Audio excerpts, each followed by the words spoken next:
Bitta karate, Naeem Khan, Altaf Funtoosh समेत 7 हुर्रियत और अलगाववादी नेताओं की गिरफ्तारी से एक बात तो साफ है कि सरकार अब कश्मीर घाटी में आतंक को जो समर्थन मिलता है उसकी जड़ काटने का प्रयास कर रही है। लेकिन यह एक महत्वपूर्ण पहला कदम है। अभी 7 गिरफ्तारियां हुई हैं। देखना यह है कि सरकार के पास इन अलगाववादियों के खिलाफ सबूत क्या है, क्योंकि इन पर जो आरोप लगे हैं वो बेहद गंभीर हैं। पैसे इकट्ठा करते थे ये, चाहे वो पैसे पाकिस्तान से आते थे, अलगाववादी विदेश से हवाला के जरिए लाते थे, कश्मीर में ही उगाही करते थे आतंक के समर्थन में, पत्थरबाजों को पैसे देने के लिए, अशांति फैलाने के लिए, स्कूलों को जलाने के लिए। एक बहुत सुनियोजित, सोची समझी साजिश के तहत पत्थरबाजों की फौज खड़ी की गई थी। स्कूल क्यों जलाए गए? ताकि बच्चे स्कूल ना जा पाए। अगर बच्चे स्कूल नहीं जाएंगे तो क्या करेंगे? दिन भर एक पत्थरबाजों की फौज इन अलगाववादियों के पास होगी। एनआईए में हमारे सूत्रों के मुताबिक उनके पास ऐसे सबूत हैं जो साफ दर्शाते हैं कि किस तरह से किसी एक इलाके में उगाही होती थी। पैसे की उगाही के बाद पैसे दिए जाते थे पत्थरबाजों के गिरोह के सरगनाओं को, और उसके बाद उसी इलाके में पत्थरबाजी होती भी थी। अब इन सभी सबूतों को अदालत में पेश करने की आवश्यकता है ताकि दोषियों के खिलाफ कड़ी से कड़ी कार्रवाई की जा सके, और इसमें भारत के खिलाफ युद्ध लड़ने की साजिश शामिल है। बहुत गंभीर आरोप है, लेकिन यह एक महत्वपूर्ण पहला कदम है।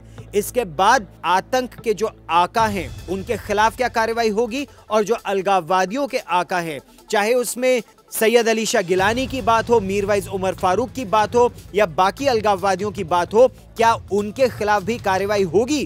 क्या एनआईए उनके खिलाफ सबूत इकट्ठा कर पाने में अभी तक सफल हुई है, या इन 7 अलगाववादियों के इंटेरोगेशन के बाद कुछ ऐसे सबूत निकलेंगे? क्योंकि केवल उसने कहा या उसने कहा, केवल लोगों के कहने भर से बात नहीं बनेगी। उसके अलावा कोरैबोरेटिव एविडेंस एनआईए क्या इकट्ठा कर पाता है, यानी और सबूत, ठोस सबूत एनआईए क्या इकट्ठा कर पाती है, ये बहुत महत्वपूर्ण होगा।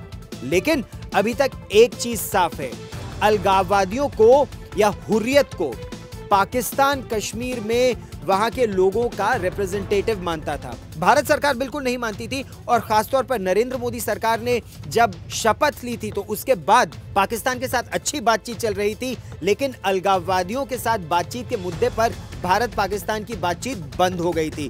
भारत का एक कहना साफ था कि पाकिस्तान या भारत सरकार से बात कर ले या अलगाववादियों से बात कर ले, हुर्रियत से बात कर ले। हुर्रियत चुनाव नहीं लड़ते, वो कश्मीर के लोगों के किसी तरह के रिप्रेजेंटेटिव्स नहीं है, ये बात भारत सरकार साफ कर चुकी है। और अब इन गिरफ्तारियों से और जो सबूत अब सामने आएंगे उनसे एक बात साफ हो जाएगा कि क्यों पाकिस्तान का भरोसा अलगाववादियों में और हुर्रियत में ज्यादा है।